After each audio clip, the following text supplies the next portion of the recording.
I never thought that I would give a talk that would be in part sponsored by Boeing. Please mail them a copy of this talk or send them a recording.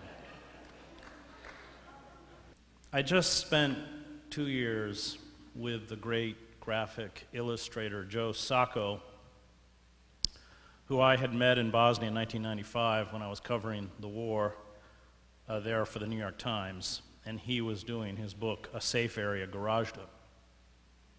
I was not at the time particularly literate with the form of graphic novels, but I certainly recognized a first-rate journalist when I saw one.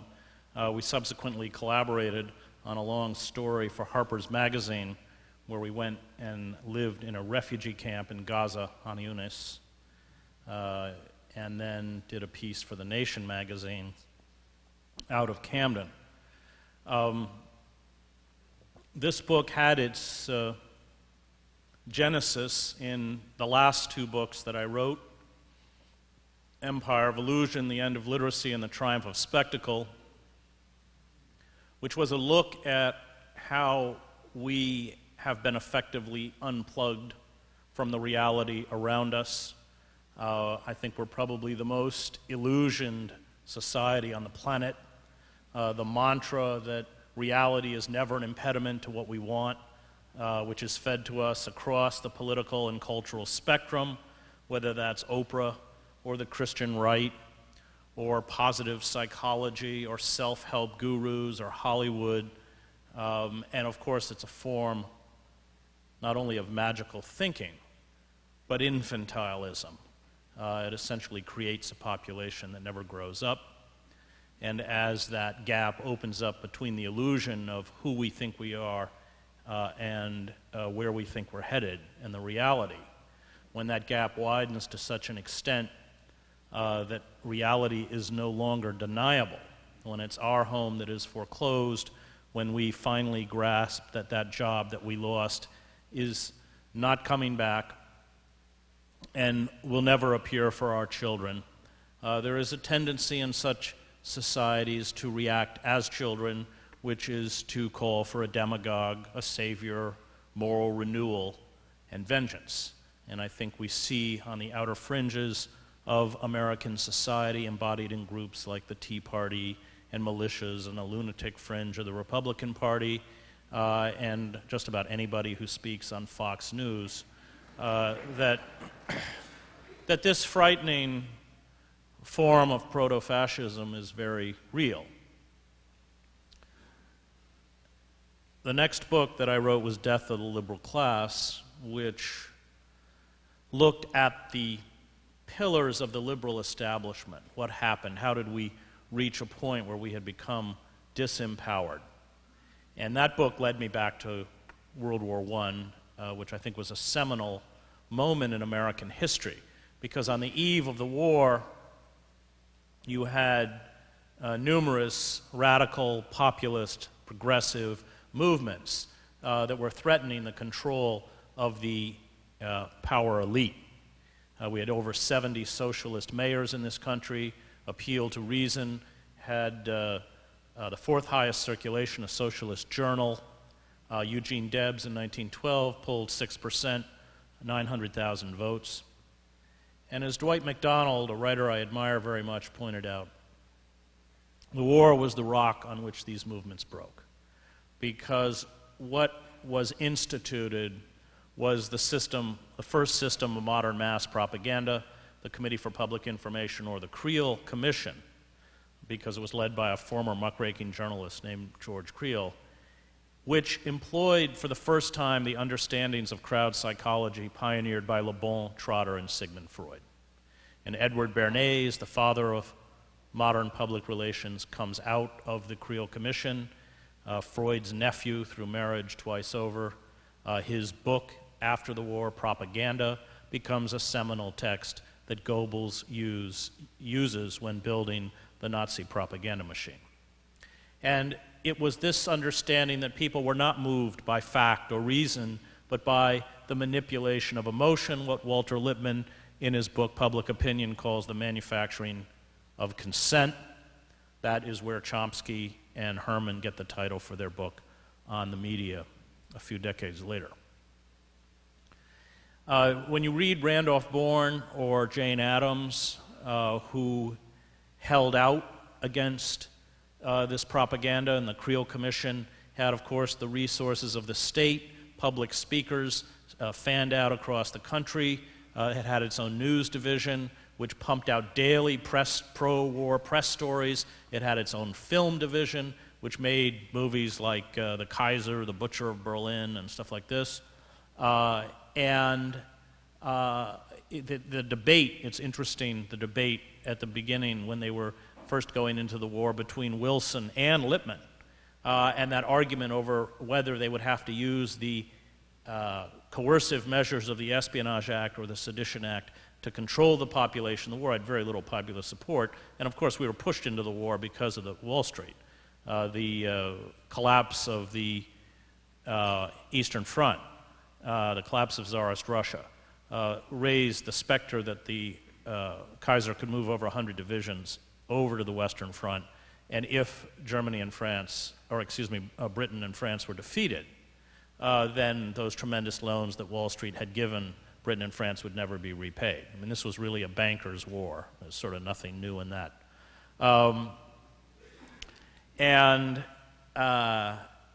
When Bourne and Addams write, they talk about, in fact, how easily the intellectual and even the radical class is seduced into the war effort. That's a constant theme in their writings, that kind of despair. So in fact, the harsher measures of control were really reserved for those recalcitrant few who were not seduced by the propaganda. Debs himself, of course, who ends up in prison under Wilson. And the war effectively begins the dismantling of radical and populist movements, which is absolutely a crucial turning point in American history. Those movements, it's only been movements that have, and Zinn does a very good job of pointing this out in the People's History of the United States, which I teach at a correctional facility, and there is some benefit to having an illiterate ruling class. I submitted my form to teach the inmates American history, and the prison officials thought this was just wonderful. And then I went out and bought every inmate a copy of the People's History of the United States.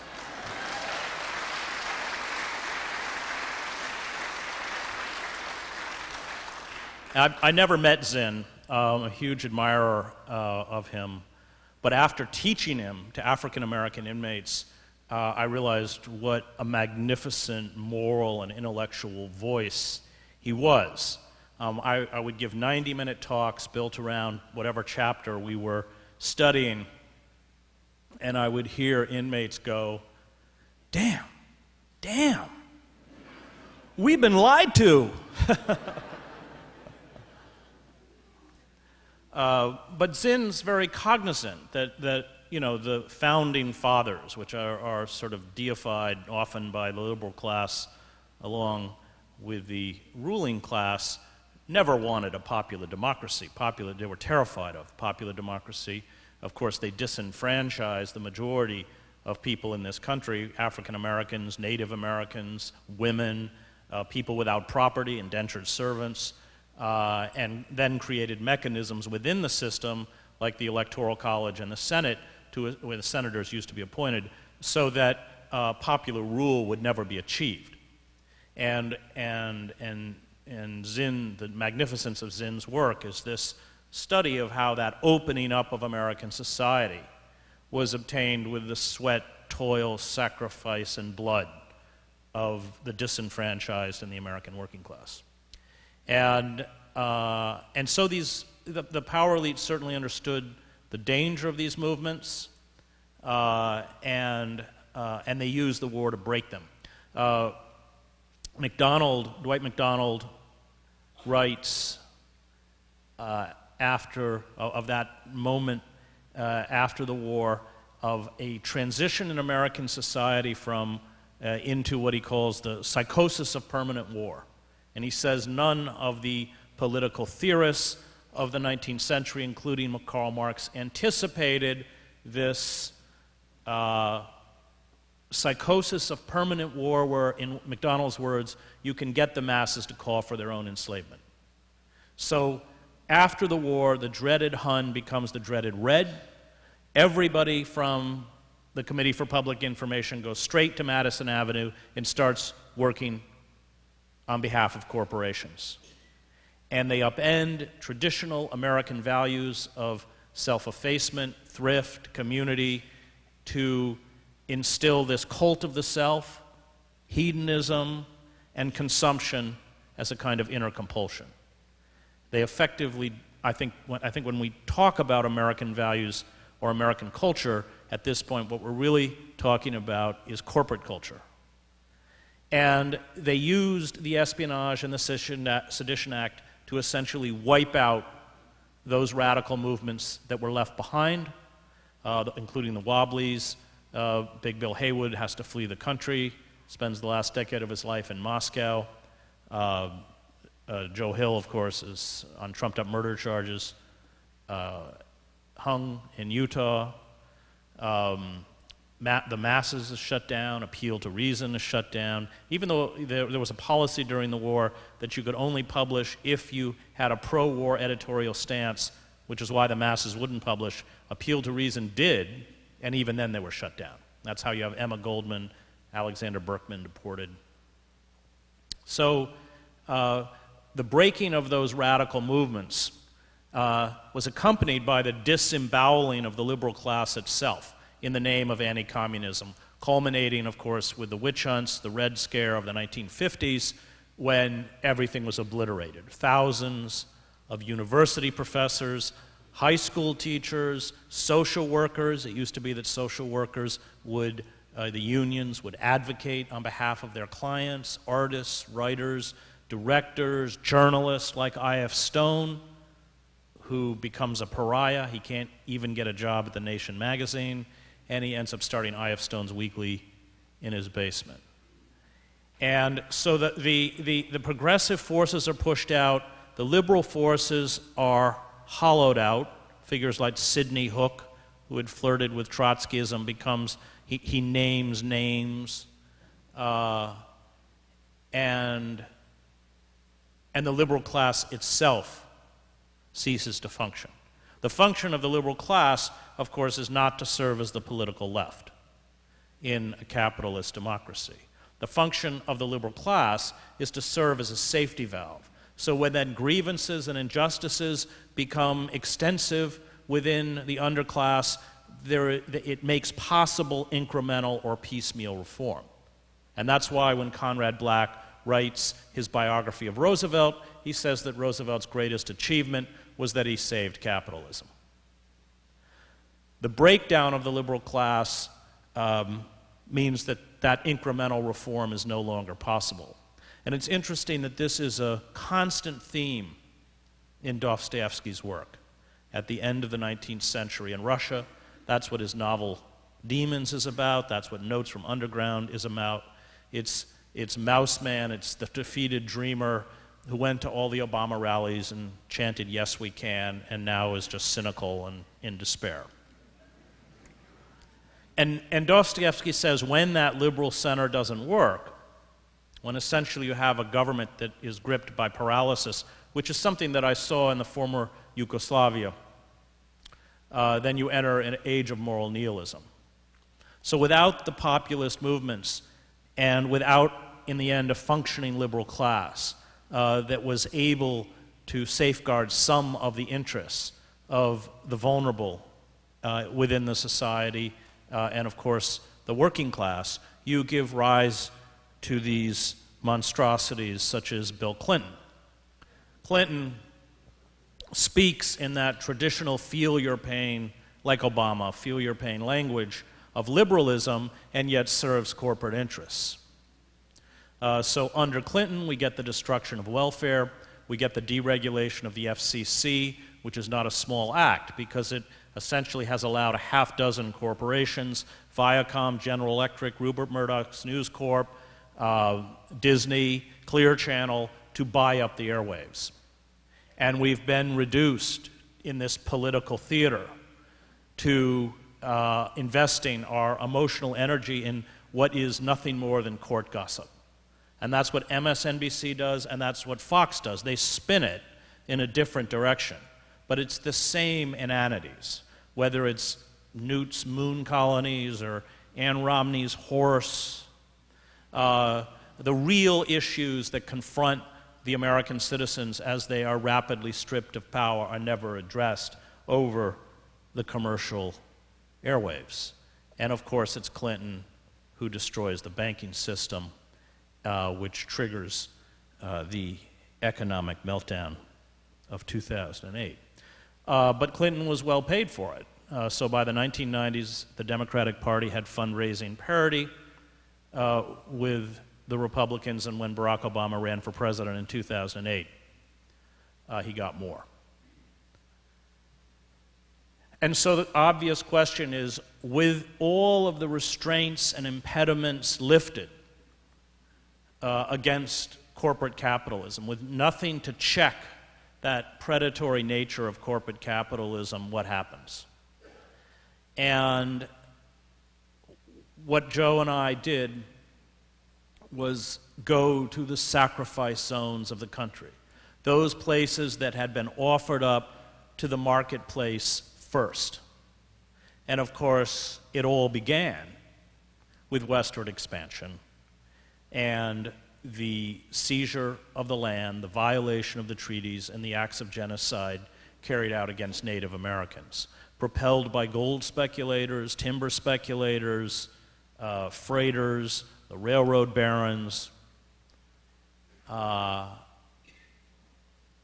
what you saw in the final stages of the crushing of Native culture was not simply the seizure of land and the decimation of a people's, but the destruction of a competing ethic of how to exist on the planet. Within Native societies, anybody who hoarded goods for themselves was despised. Everything was communal, and there was an understanding that life was sacred, including the natural world. Karl Polanyi, in 1944, wrote a great book called The Great Transformation about unfettered capitalism, which, like Marx, he calls a revolutionary force that has built within it its own quality of self-destruction. Because, as Polanyi writes, when you commodify everything, when human beings become a commodity, when the natural world becomes a commodity, you exploit those forces until exhaustion or collapse, which is why the environmental crisis is intimately twinned with the economic crisis. These sacrifice zones, we were in Pine Ridge, South Dakota, are forms of violence. And the violence visited by the forces of oppression on those who live within these sacrifice zones destroys their capacity to sustain themselves both economically and morally. The average life expectancy of a male on Pine Ridge is 48. That is the lowest in the Western Hemisphere outside of Haiti. There is an estimated 80% alcoholism rate, and at any one time, 60% of the dwellings have neither electricity or water. And of course, these people, like all the people in our sacrifice zones, are invisible. And that's why, for me, it was so important to work with Joe. Over 50 pages of the book are graphic panels.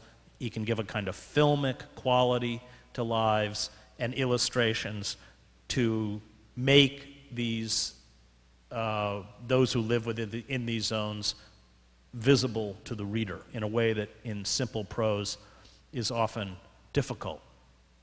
We then went to Camden, New Jersey, which per capita is the poorest city in the United States, and also, not surprisingly, one of the most dangerous. Most urban centers have fallen into decay, but some parts of those urban centers remain functional in Camden. It is a completely dead city, and this was one of the industrial hubs of the Northeast. At its height, the shipyards in Camden employed 36,000 people. RCA Victor was there, Campbell's Soup was there. And in Camden, everything went. There are whole blocks that are just deserted with literally trees growing out of the roofs. The only two businesses that function are the roughly 100 open-air drug markets and this huge scrap metal business on the river, because you have armies of foragers who go into the abandoned buildings and rip out all the piping and the screen doors, anything, bring it down to the port where it's crushed up, and ships from China, Turkey, India come and literally take the guts of this American city overseas to smelt it down. We went from there to West Virginia, the coal fields in southern West Virginia, where coal companies who own everyone, all politicians, I mean, they even write the school textbooks so that big coal is painted in classrooms as sort of the savior of West Virginia. And because they don't want to dig down for coal anymore, they just blow the top 400 feet off of the mountains to get to the coal seams. They are doing this with some of the largest land equipment on Earth, 25-foot story drag lines, giant bulldozers, and they will literally push all of the trees and topsoil over the edge and light it on fire. And we flew over this wasteland. And these are the lungs of the eastern seaboard. Much of the headwaters of the eastern seaboard come out of the Appalachian Mountains. And it's just a moonscape with raging lit fires. It's an act of collective suicide for quarterly profit. And of course, the consequences are that the air is poisoned, the water is poisoned. We went into villages in southern West Virginia where everybody has had their gallbladder removed because the water is so toxic. You walk into the nurse's office in an elementary school, and there are rows of little inhalers for the children. Cancer is an epidemic, and self-medication to cope with that despair. Hillbilly heroin is widespread, OxyContin. We are people we interviewed in the book, young men who a few weeks later had died of overdoses. That sort of bifurcation in these sacrifice zones into either anesthetizing yourself through opiates, alcohol, it was either that or clinging to religious belief. And not necessarily Christian. In Pine Ridge, of course, it was Lakota traditions, sweat lodges. We went to a Sundance, deeply moving, 4 days of fasting, dancing around a cottonwood tree, young men, often with their prison tattoos, struggling to pull their lives back together. In all of those pockets, there were figures, heroic figures, who resisted and yet did, within the book, articulate how power worked. And it wasn't that they necessarily had hope that they could overcome the forces arrayed against them. But as Hannah Arendt understood, she said that finally when one embraces the moral life, it's not done by those who say I shouldn't or I oughtn't, but it's done by those who say I can't. The fourth chapter was out of Immokalee, Florida, the produce fields, because, as Bernie Sanders said after he visited Immokalee, in the race to the bottom that has become America, Immokalee is the bottom. There you have the perfect worker in the corporate state, utterly disempowered, no legal rights, no benefits, no protection. When they don't work, if they can't, they have to. There's 3 families in Immokalee that control the trailer parks. These are trailers that should have been condemned years ago. Holes in the floorboards, rats, cockroaches. They'll put 20 mattresses down on the floor, and you pay $50 a week. That's $2,000 a month these people are making. to live in that trailer, and then you have to go to the collection points at 4 in the morning and hope that crew leaders pick you, put them on the bus, and take you out to the fields. And if you can't work enough that week and turn in your $50, you sleep under a mango tree or out in a sort of out in the outskirts of the town in a wooded area in places that we visited.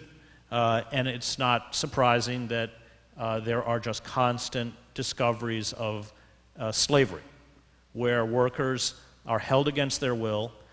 Their families are threatened in Mexico or Honduras or Guatemala if they report to authorities, and we interviewed some of them. Sometimes those slave encampments can run into a few hundred workers who are often held behind barbed wire. And as corporations have been able to reconfigure American society into a form of neo-feudalism, which of course they're doing with the global economy, you're finding the horrific conditions that workers, undocumented workers, endure in our produce fields being replicated in all sorts of other industries, from the hotel industry to meat packing to everything else. And that's because we've lost the capacity to fight back through the formal mechanisms of power. The liberal establishment has essentially sold its soul. And here I would disagree with Thomas Franks in his book, What's the Matter with Kansas?, where he argues that, or he asks, why is it that these people vote against their own interests? I don't think they vote against their own interests. Of course, most people in this country just don't vote. I think they fully understand that the Democratic Party, especially after NAFTA, walked out on the working class of this country, turned their back on the working class in this country. And the sort of destruction, the internal destruction, I think it's 5 or 7% of jobs in this country are now manufacturing jobs.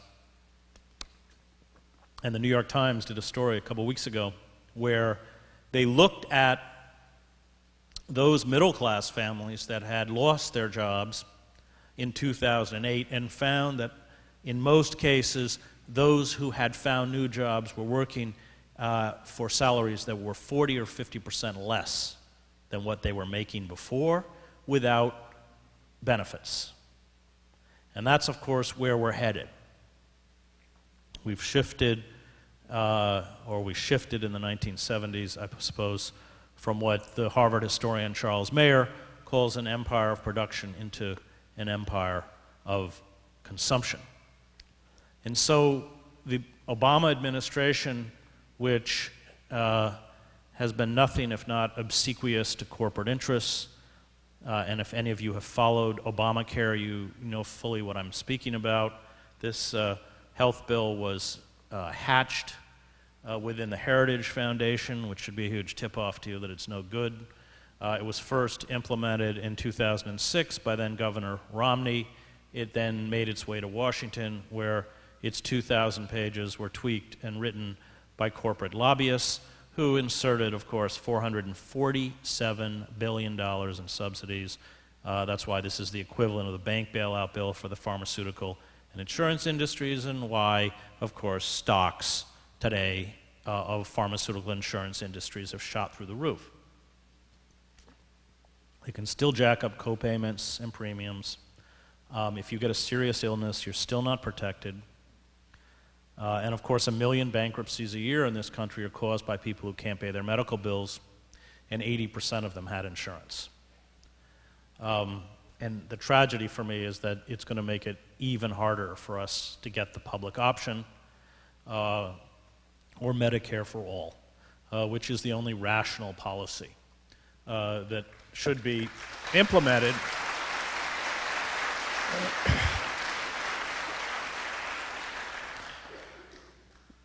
One of the things that has frightened me most about the Obama administration is its egregious assault against civil liberties, which are actually worse than the Bush administration.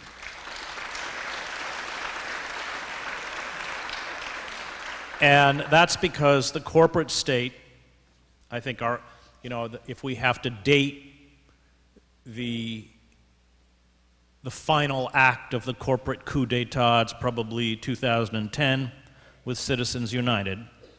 The corporate state is fully aware of what is happening, and they are rapidly criminalizing dissent, as Rahm Emanuel did in Chicago, because they know that as they harvest the country, it's a business term where you take over a business, you know it's not going to last, and you just squeeze it for short-term profit, that eventually there will be a backlash.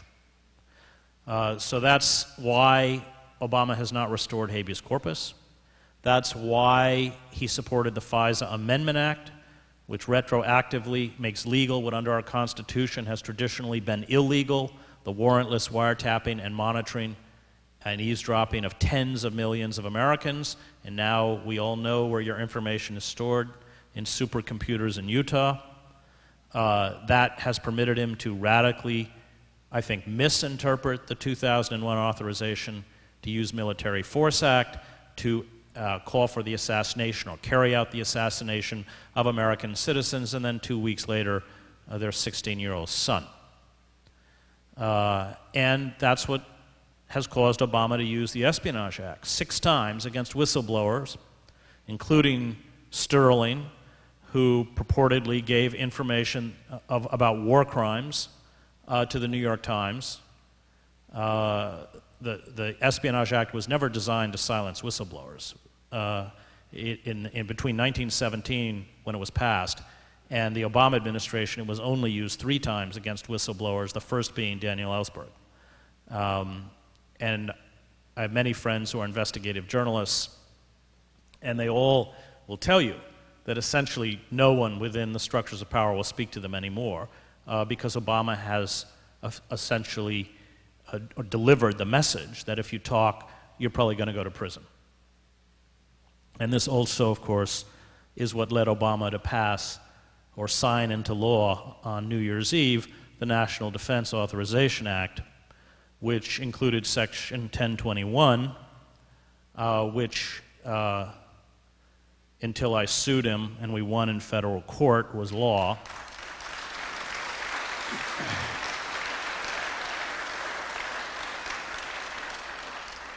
But read it. It's terrifying. It authorizes or gives the government the power to use the military to seize American citizens on American soil, hold them in military facilities, including our offshore penal colonies, strip them of due process, and it's not just terrorists, it's citizens who have relationships with what they call, quote-unquote, associated forces, whatever that is, to hold them in these military facilities until, in the language of that section of the bill, the end of hostilities, which of course is indefinite. It's forever. And Dianne Feinstein, to her credit, when she read it, attempted to insert language into that section to exempt American citizens, and both the Obama White House and the Democratic Party rejected it. And fortunately, we had a courageous judge in the Southern District Court of New York, Catherine Forrest, who threw it out and issued a temporary injunction which essentially invalidates that section of the act, and we're waiting now to see whether the government will challenge it, and it'll move to an appellate court. And the last chapter of this book, the book was always called Days of Destruction, Days of Revolt. But when we began it, the revolt was conjecture. We certainly understood that with all restraints lifted on corporations, there would eventually be a response. But we didn't know what the response would look like. We didn't know when it would come. We didn't know where it would come from. And then September 17th happened in Zuccotti Park. And it made palpable what over the last 2 years had been posited, but something we couldn't show. And so we went, I've spent a lot of time in Zuccotti, we went to Zuccotti, and And the last chapter of the book is the Occupy movement.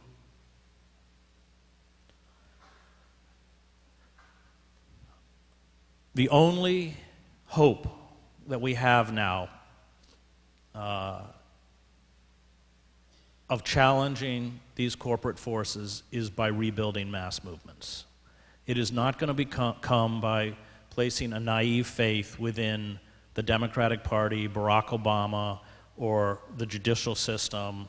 That corporate coup is over. And for me, that's why Occupy was so important. It articulated the fundamental problem, which is that corporate power has seized control of our economy, control of our political system, and control of our systems of information, not to mention our systems of education. And it's only by building a mass movement that we have any hope of bringing them down. It appears quixotic, and yet I covered the revolutions in Eastern Europe, including East Germany, which was the most efficient police state, certainly in Eastern Europe, perhaps in the world, the Stasi state. For every 63 East Germans, there was a police informant. And what happened, and it's one of the reasons that I've been so critical of the Black Bloc anarchists, what happened is that you saw these courageous and lonely dissidents in Leipzig, mostly coming out of Lutheran churches, carrying out candlelit vigils against the regime of Erich Honecker, who had been in power for 19 years. And then suddenly a few hundred people joined them, and then a few thousand, and then East Berlin saw that there were 70,000 people marching through the streets of Leipzig. And they sent down an elite paratroop division to shoot the crowd. And when the officers went into the barracks to get the paratroopers, many of them were weeping because they had family and friends on the streets. Honecker sent that paratroop division down to Leipzig, and it never shot the demonstrators. At that point, he did not last another week in power. When you can pull those kinds of numbers into the streets, including 500,000 people in Alexanderplatz and East Berlin, who are nonviolent, who speak a fundamental truth about the corruption of power, what you do is you paralyze the forces that the ruling elite relies on for control. You draw those forces to you. And this is true in most revolutions. I mean, the Russian Revolution was in fact a nonviolent revolution. The violence came afterwards when Western powers backed the White Army that led to the Civil War, and Lenin and the Bolsheviks carried out a push to overthrow the Constitutional Assembly in Kerensky. But the revolution itself was nonviolent. And what led to the abdication of the Tsar were the Petrograd bread riots. And they sent the Cossacks in to quell the disturbances, and instead of quelling the disturbances, the Cossacks fraternized and joined the crowd. And the Tsar had to resign on a train carriage. He never even made it back. He had to resign on a train carriage before he could make it back into the country, before he could make it back from the front. I covered the Revolution, or the Velvet Revolution. I spent every night in the Magic Lantern Theater with Václav Havel and Klaus and Dinsbier, all the people who would inherit the government. And Havel was, for me, an extremely important figure. Started Charter 77, virtually unknown. I mean, he was a kind of non-person within his country. His plays were never performed, in and out of prison. He has a wonderful 1978 essay called The Power of the Powerless. And his argument is that our greatest strength when we articulate a truth, what he calls living in truth, is, there's a kind of incongruity to it, is our powerlessness, and of course our transparency. And during that revolution, it was driven home to me the importance of all of the acts of resistance that at the time were written off as impractical or futile. On every street in Prague, there were posters of a young Charles University student named Jan Panic, who, after the Soviet tanks had invaded Prague to overthrow Dubček and restore the pro-communist regime, had gone to Wenceslas Square and lit himself on fire. 4 days later, he died of his burns. Thousands of students marched with his body to the cemetery. They were broken up by the police. His act was never mentioned on state media. When his grave became a shrine, the communist authority exhumed his body, cremated it, and gave the ashes to his mother and forbade her from reburying them. And yet his picture was everywhere. 2 weeks after the communist government fell, 10,000 people gathered in Red Army Square in the center of Prague and renamed it Jan Panic Square. I was with those crowds, 500,000 people, on that December night when one of Czechoslovakia's most famous singers, Marta Kubashaya, walked out on a balcony before the crowd. She had sung the anthem of defiance that was broadcast over the airwaves to inspire resistance when the pro-Soviet communists regained control. Her entire recording stock was destroyed. She was never allowed to appear on the airwaves, and she existed by working as on an assembly line in a toy factory. And yet when she walked out that night and began to sing that anthem, everyone in that crowd knew every word. The Occupy movement has been knocked off balance consciously, but finally it is always the ruling elite that determines the nature of resistance. When there was that central decision to destroy those Occupy encampments, for me it was an extremely telling moment, because it showed that the only thing the centers of power, corporate centers of power, had to offer was repression, force, and violence.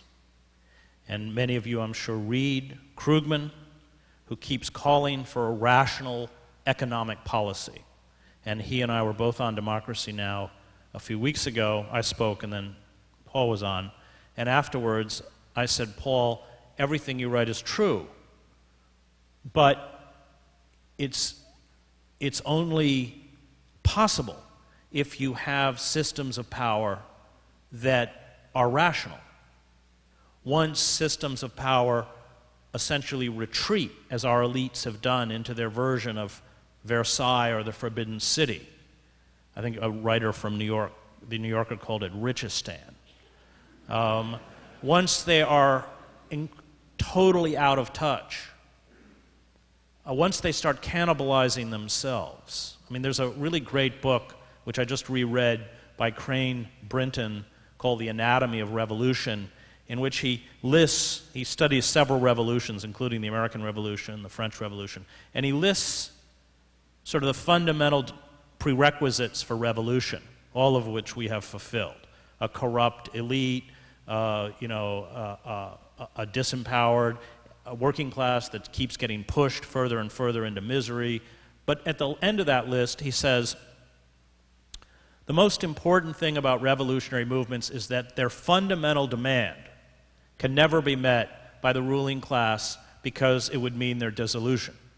And one of the critiques of the Occupy movement from all the courtiers on the airwaves was, what are their demands? They don't have any demands.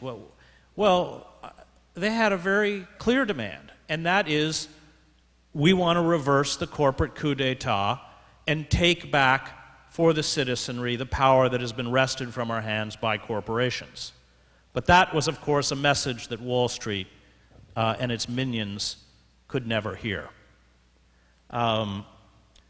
The decision by the state to respond with force, for me, instead of responding rationally, which would have been a national effort, a national jobs program, massive jobs program, especially targeted at people under the age of 25, a moratorium on foreclosures and bank repossessions, a forgiveness of all student debt, the public option for all, that would have broken the movement in the way that the New Deal legislation broke the radicalism with the breakdown of capitalism, and as Conrad Black pointed out, saved capitalism. And so we've entered a new era. And there will be a reaction. I don't know what it will look like. Even the purported leaders, or those closest to the movement, don't know what it will look like. On November 9th, 1989, I was with all of the leaders of the East German opposition in Leipzig. And they said, maybe within a year, there will be free passage back and forth across the Berlin Wall. Within a few hours, the Berlin Wall, at least as an impediment to human traffic, did not exist. We have a moral imperative, especially for those of us in this room who have children, because we've betrayed them, to stand up and fight for life. In theological terms, and anyone who reads climate science reports, I think, cannot dispute this, corporate forces are systems of death. They are willing to sacrifice us all. It's not a particularly new phenomena in civilizations. It happened on Easter Island, it happened to the Mayans. But this time, if we go down, the whole planet goes down with us. And I did a action a couple weeks ago in Zuccotti Park with Father Daniel Berrigan, who's 92. And as Berrigan says, we're called to do the good, or at least the good insofar as we can determine it. And then we have to let it go. Faith is the belief that it goes somewhere, that the good draws the good, even if all of the empirical evidence around us show otherwise. The Buddhists call it karma. But I think that we've got to stop asking the question, is it practical?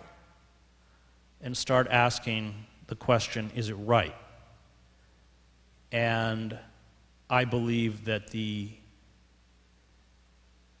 inner workings of corporate power are so corrupt and so fragile that with the kinds of mass movements that I saw in Eastern Europe, they can be defeated. Thank you.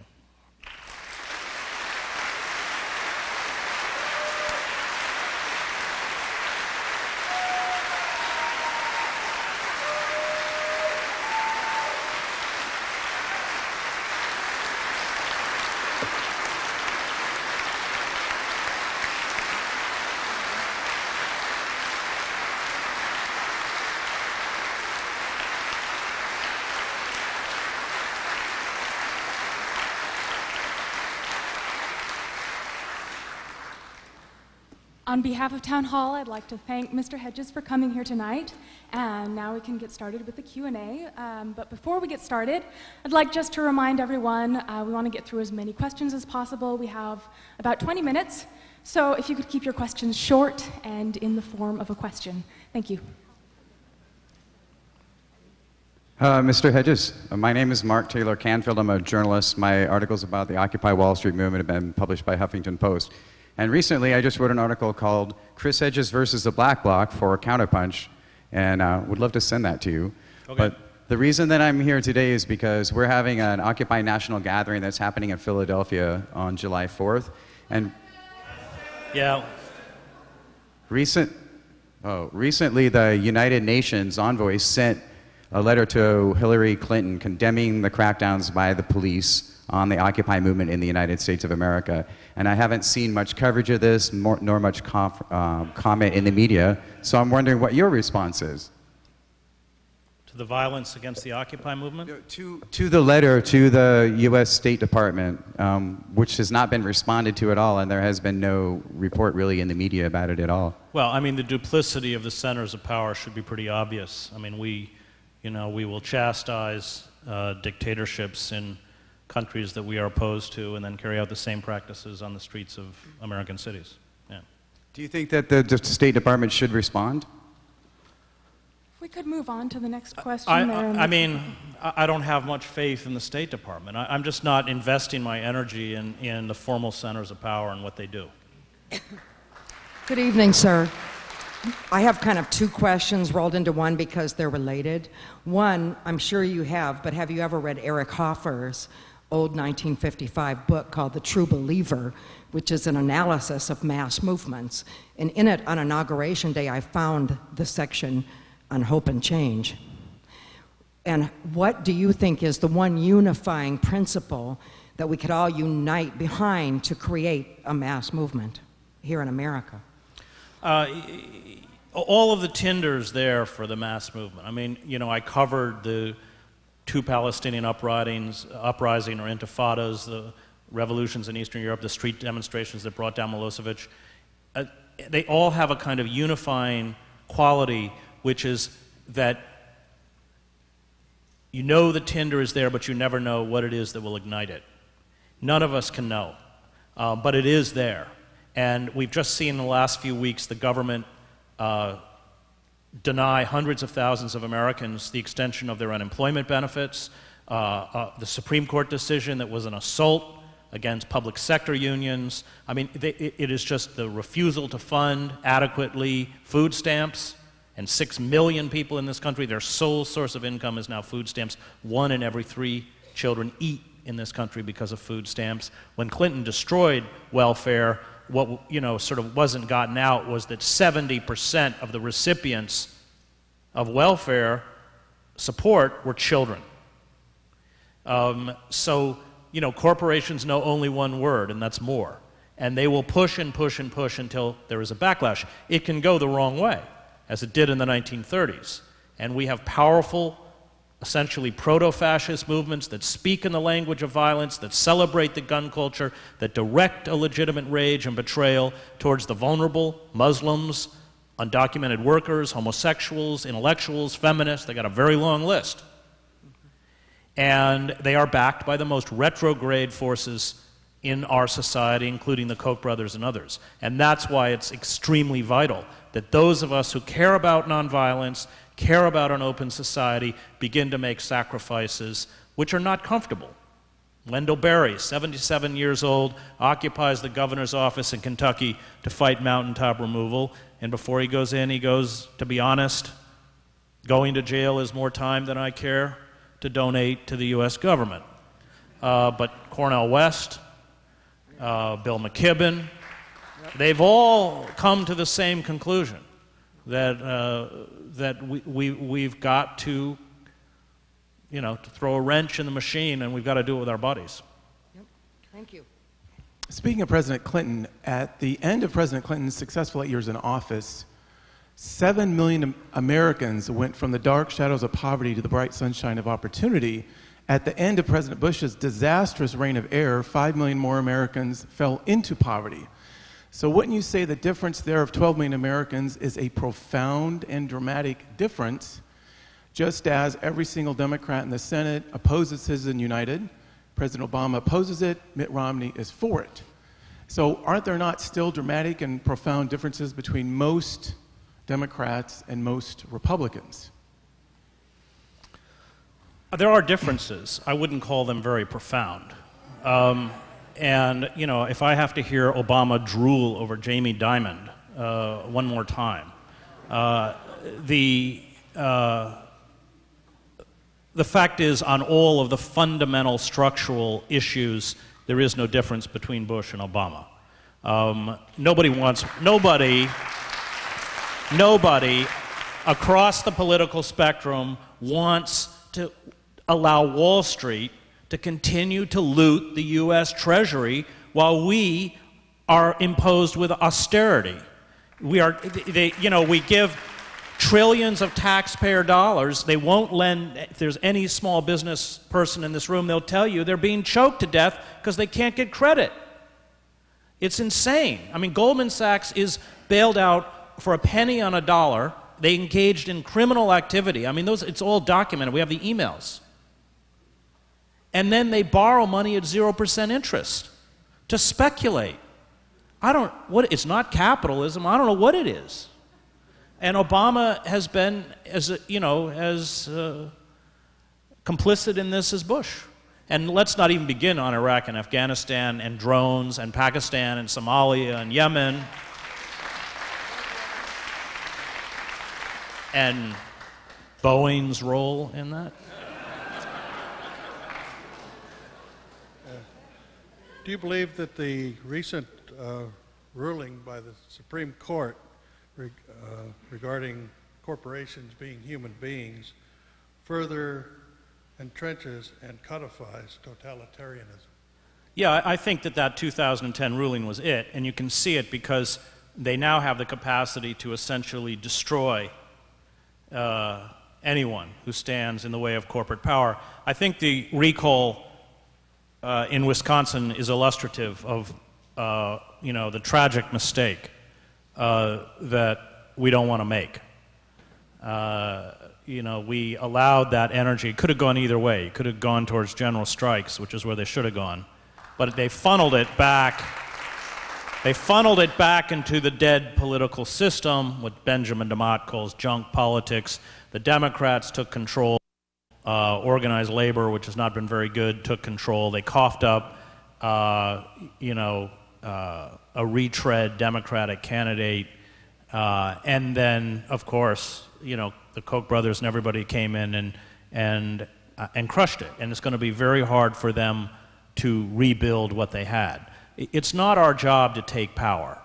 All of the correctives to American democracy came through movements that never achieved formal power. If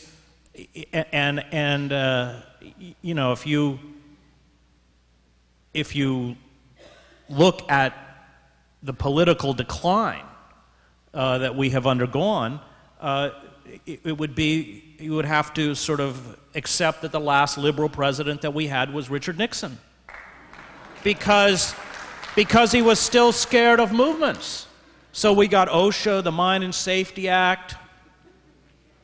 There's a wonderful scene in Kissinger's memoirs, don't go buy the book, where there's a huge anti-war demonstration. I think it's 1971. Nixon's rung the White House end to end with buses to keep out the demonstrators. He's standing at the window with Kissinger, wringing his hands, going, "Henry, Henry, they're going to break through the barricades and get us." And that's just where we want people in power to be.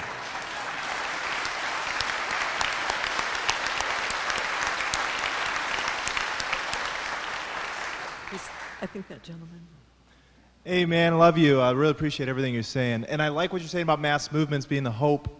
Please talk to me, and there's some other people in here, about building a mass movement around stopping the foreclosures and evictions in South Seattle.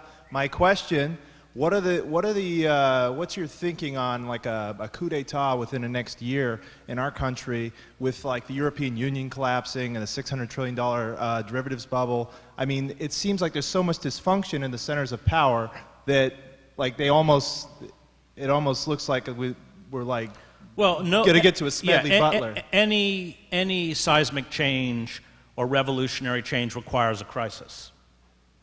Now, unfortunately, because populist movements have been destroyed, what is actually ascendant and backed is right-wing populism,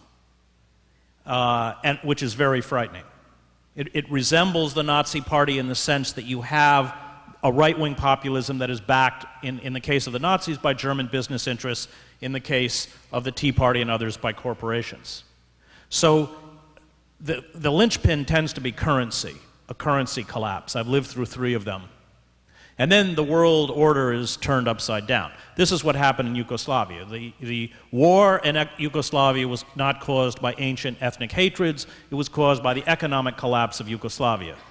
And when the currency collapses, the moral order is instantly inverted, because all of the people who on fixed income, who'd put money aside every month, who were living on pensions, who had fixed wages, were destroyed because their currency wasn't worth anything.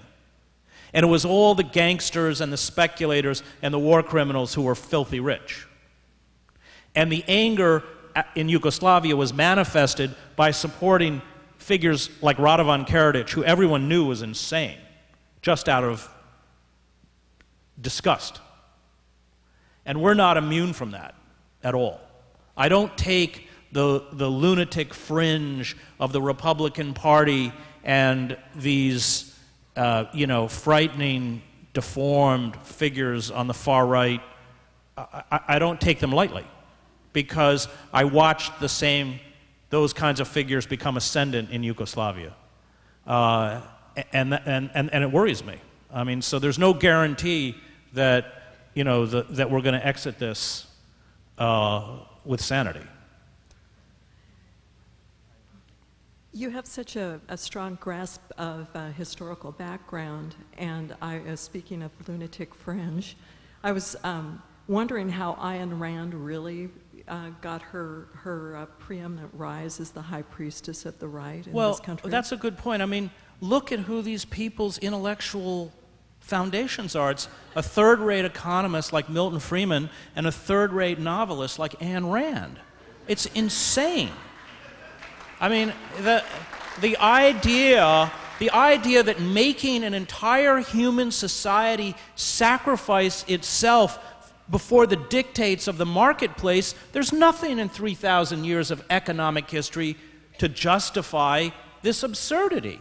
And yet, go to any economics department in this university and it's just a big vat of laced Kool-Aid.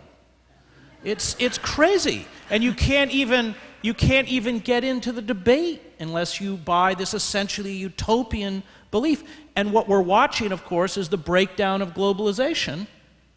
And yet, all of those figures, including the popularizers of it, like Thomas Friedman, continue to speak in a language that is increasingly divorced from what's happening. And all of the promises of globalization have turned out to be a lie.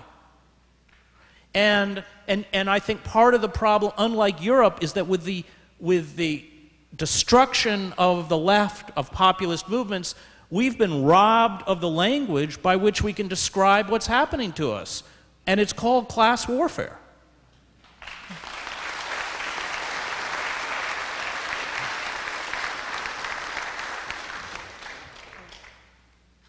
This deals with Bush versus Gore in 2000, and Jeb Bush and Katherine Harris and a Republican legislature in Florida struck more than 50,000 black people off the voter rolls. They didn't do Cuban Americans because they vote Republican.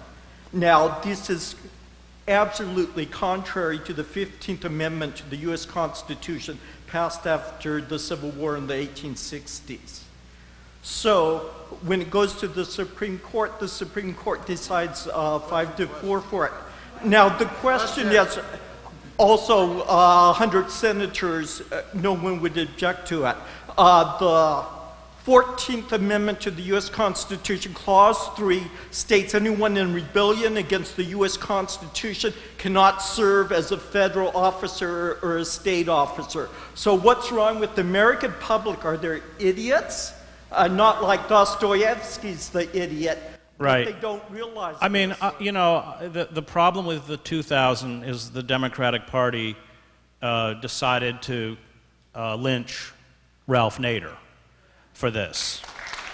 And I think it's because they couldn't accept the fact that Al Gore won, and we live in a banana republic. That's why they shut the recount down after 2 counties, turned it over to the Supreme Court that appointed Bush by fiat. It had nothing to do with Nader. The election was stolen. And that, I think, for those of us who retain some kind of faith in the political system, was just too large an emotional hurdle at the time to grasp. Unfortunately, ladies and gentlemen, we just have time for one more question. Thanks, Chris. Love your stuff. Fox News is part of that magical thinking that you're talking about, and they're kind of on the forefront of it. How do you not criticize, but delegitimize Fox News in the national media's eyes, in the public's eyes, like they've done in Canada? They don't let them broadcast. And also, since you get your high level of integrity from your father, what would he tell you when you were doing something that he liked? What's that? Your father, when you were doing your works, how would your father congratulate you on your good works? Well, in terms of first dealing with the irrational forces of Fox News, part of the problem of destroying a print-based culture, and this extends not only in terms of newspapers, but into the fact that we don't read books anymore, is that you sever yourself from a fact-based, from a national discussion that's centered on verifiable fact, and one that's centered around emotionalism, so that lies become true, opinions become fact, in essence. And so with the decline of traditional media, which I've been very critical of, but nevertheless feel is catastrophic, you're having a rise of this emotionalism, and it's impossible to counter because it plays exactly as all great systems of propaganda to what people feel rather than what people think or what people are made to feel. I have often spoken about my dad, who was a huge influence on me, a great Presbyterian minister and a great dissident who was eventually pushed out of the Presbyterian Church for his activism, particularly around gay rights. And he was an important lesson for me in my own confrontation with the New York Times over the Iraq War and my denunciation of the war, in that I understood through his example that you're not rewarded for virtue, that virtue has its own reward, that institutions, as the theologian Paul Tillich points out, are inherently demonic, including the church, and that the moral life is one that is often lonely and difficult. I wanted to read just a small passage. Can I do that? Do I have time to do that? This is what I wrote after I was arrested outside of Goldman Sachs. If I'd been here, it might have been Boeing. Faces appeared to me moments before protesters from Occupy Wall Street and I were arrested on a windy November afternoon in front of Goldman Sachs. They were not the faces of the smug Goldman Sachs employees who peered at us through revolving glass doors and lobby windows, a pathetic collection of middle-aged fraternity and sorority members. They were not the faces of the blue uniform police with their dangling plastic handcuffs, or the thuggish Goldman Sachs security personnel whose buzz cuts and dead eyes reminded me of the Stasi. They were not the faces of the demonstrators around me, the ones with massive student debts and no jobs, the ones weighed down by their broken dreams, the ones whose anger and betrayal triggered the street demonstrations and occupations for justice. They were not the faces of the onlookers, the construction workers who seemed cheered by the march on Goldman Sachs, or the suited businessmen who did not. They were faraway faces. They were the faces of children dying. They were tiny, confused, bewildered faces I had seen in the southern Sudan, Gaza, the slums of Brazzaville, Nairobi, Cairo, Delhi, and the wars I covered. They were faces with large, glassy eyes above bloated bellies. They were the small faces of children convulsed by the ravages of starvation and disease. I carry these faces. They do not leave me.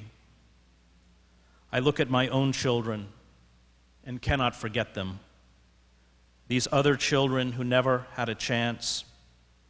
War brings with it a host of horrors, but the worst is always the human detritus that war and famine leave behind, the frail bodies whose tangled limbs and vacant eyes condemn us all. The wealthy and the powerful, the ones behind the glass at Goldman Sachs, laughed and snapped pictures of us as if we were an odd lunchtime diversion from commodities trading, from hoarding and profit, from the collective sickness of money worship, as if we were creatures in a cage, which in fact we soon were. Goldman Sachs Commodities Index is the most heavily traded in the world.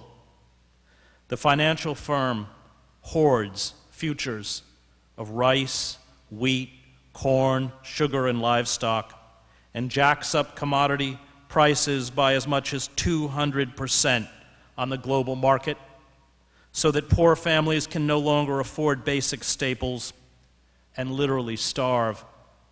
Hundreds of millions of poor in Africa, Asia, the Middle East, and Latin America do not have enough to eat in order to feed this mania for profit.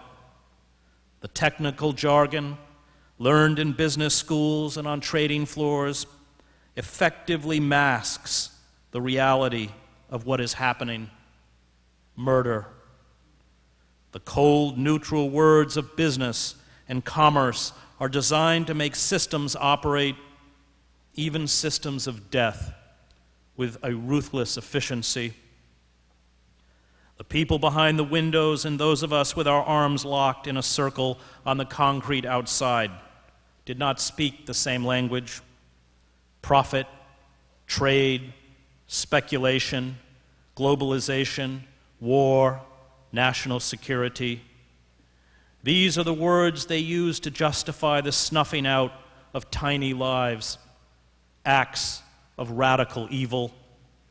The glass tower before us was filled with people carefully selected for the polish and self-assurance that come with having been formed in institutions of privilege. And their primary attribute, our lack of consciousness, a penchant for deception, aggressiveness, a worship of money, and an incapacity for empathy or remorse. It is always the respectable classes, the polished Ivy League graduates, the prep school boys and girls who grew up in Greenwich, Connecticut, or Short Hills, New Jersey, who are the most susceptible to evil.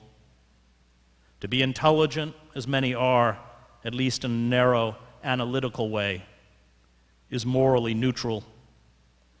These respectable citizens are inculcated in their elitist ghettos with values and norms, including pious acts of charity, used to justify their privilege and a belief in the innate goodness of American power. They are trained to pay deference to systems of authority. They are taught to believe in their own goodness, unable to see or comprehend, and are perhaps indifferent to the cruelty inflicted on others by the exclusive systems they serve. And as norms change, as the world is steadily transformed by corporate forces into a small cobble of predators and a vast herd of human prey, these elites seamlessly replace one set of values with another. These elites obey the rules. They make the system work, and they are rewarded for this. In return, they do not question. We seem to have lost, at least until the advent of the Occupy Wall Street movement, not only all personal responsibility, but all capacity for personal judgment. Corporate culture absolves all of responsibility. This is part of its appeal. It relieves all from moral choice. There is an unequivocal acceptance of principles such as unregulated capitalism and globalization as a kind of natural law. The steady march of corporate capitalism requires a passive acceptance of new laws and demolished regulations, of bailouts in the trillions of dollars and the systematic looting of public funds, of lies and deceit. The corporate culture epitomized by Goldman Sachs has seeped into our classrooms, our newsrooms, our entertainment systems, and our consciousness. This corporate culture has stripped us of the right to express ourselves outside of the narrow confines of the established political order. We are forced to surrender our voice. Corporate culture serves a faceless system. It is, as Hannah Arendt wrote, the rule of nobody, and for this very reason, perhaps the least human and most cruel form of rulership.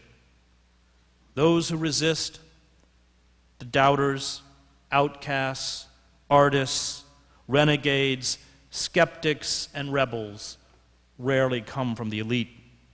They ask different questions. They seek something else, a life of meaning. They have grasped Immanuel Kant's dictum, if justice perishes, human life on earth has lost its meaning. And in their search, they come to the conclusion that, as Socrates said, it is better to suffer wrong than to do wrong. This conclusion makes a leap into the moral. It refuses to place a monetary value on human life. It acknowledges human life, indeed all life, as sacred. And this is why, as Arendt points out, the only morally reliable people are not those who say this is wrong or this should not be done, but those who say I can't. The greatest evildoers are those who don't remember because they have never given thought to the matter. And without remembrance, nothing can hold them back, Arendt wrote. For human beings, thinking of past matters means moving in the dimension of depth, striking roots, and thus stabilizing ourselves so as not to be swept away by whatever may occur, the zeitgeist or history or simple temptation. The greatest evil is not radical. It has no roots. And because it has no roots, it has no limitations. It can go to unthinkable extremes and sweep over the whole world. There are streaks in my lungs, traces of the tuberculosis I picked up around hundreds of dying Sudanese during the famine I covered as a foreign correspondent. The bodies, most of them children, were dumped into hastily dug mass graves. The scars I carry within me are the whispers of these dead. They are the faint marks of those who never had a chance to become men or women, to fall in love and have children of their own. I carried these scars to the doors of Goldman Sachs. I placed myself at the feet of these commodity traders to call for justice because the dead and those dying in slums and refugee camps across the planet could not make the journey. I see their faces. They haunt me in the day and come to me in the dark. They force me to remember. They make me choose sides. There were times when I entered the ring as a boxer and knew, as did the spectators, that I was woefully mismatched. Ringers, experienced boxers in need of a tune-up or a little practice, would go to the clubs where semi-pros fought, lie about their long professional fight records, and toy with us. Those fights became about something other than winning. They became about dignity and self-respect You fought to say something about who you were as a human being. These bouts were punishing, physically brutal, and demoralizing. You would get knocked down and stagger back up. You would reel backward from a blow that felt like a cement block. You would taste your blood on your lips. Your vision would blur. Your ribs, the back of your neck, and your abdomen would ache. Your legs felt like lead. But the longer you held on, the more the crowd turned in your favor. No one, not even you, thought you could win. But then, every once in a while, the ringer would get overconfident. He would get careless. And you would find deep within yourself some new burst of energy, some untapped strength, and with the fury of the dispossessed, bring him down. I have not put on a pair of boxing gloves for 30 years, but I feel this twinge of euphoria again in my stomach, this utter certainty that the impossible is possible, the realization that the mighty can fall.